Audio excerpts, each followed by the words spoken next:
security, such as a stock or an ETF. By trading options, an investor attempts to capture the up or down movement of a security while only investing a fraction of the cost it would take to own the actual security. For example, consider a stock that's currently trading at $100. If you purchased a share and the price went up $5, you would have a 5% return. With the right option contract, you could profit from this same jump in the stock price while only paying a small premium that costs significantly less than the price of owning the stock. The ability to make more with less is one of the benefits of options trading. However, the potential for greater profits comes with greater risk of losses. To help you understand why, let's take a closer look at how an option contract works. Unlike a stock, when you buy an option contract, you're not purchasing the security itself. Instead, you're purchasing a contract that gives you the right to buy or sell a security at a certain price before a certain date. Consider this example. Suppose there's a coffee shop chain called Stone Curb Coffee. Stone Curb stock is currently trading at $50 a share. An investor believes that the stock price of Stone Curb will rise. This investor considers taking advantage of this anticipated price movement by buying 100 shares of the stock, but she is concerned about the initial capital requirement.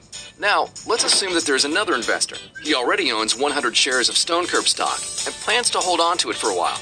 He thinks the stock price will not increase much over the next few months. Both investors can utilize a call option. This type of option contract gives the buyer the right to buy shares of Stone Curb stock at a set price, called a strike price, at a set time, called expiration. In this case, it's $55 per share in 4 weeks' time. Typically, each standard option contract represents 100 shares, so this one contract would give the buyer the right to buy 100 shares of Stone Curb stock at $55 per share. The buyer purchases the contract by paying the option's premium. The premium, or price of the option, is determined by several factors, including the stock price, time until expiration, and implied volatility, which is how much the stock is expected to move during the life of the contract. This premium gets credited to the seller of the call option and helps to partially offset the original purchase price of the stock. For this example, let's assume the total premium is $100. Our buyer pays the $100 and purchases the contract. Now, let's examine what could happen to this investment. Suppose our buyer's instincts were right, and Stone Curb stock is now selling at $60 a share.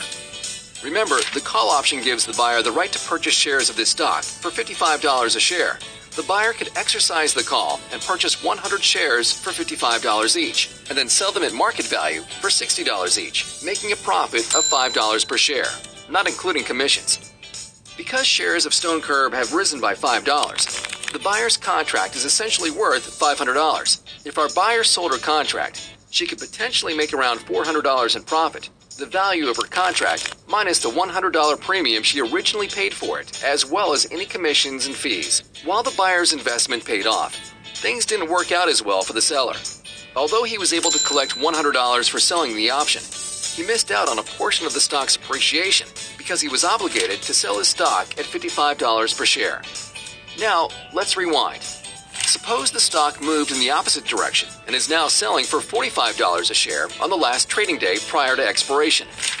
The buyer's contract gives her the right to purchase shares of Stone Curb for $55 a share. Because no one would want to pay $55 for a stock that's selling at $45 in the open market, the buyer's contract will likely expire worthless. The buyer is now on track to lose 100% of her initial $100 investment, plus any trading commissions and fees. For the seller, the option expiring worthless is good news.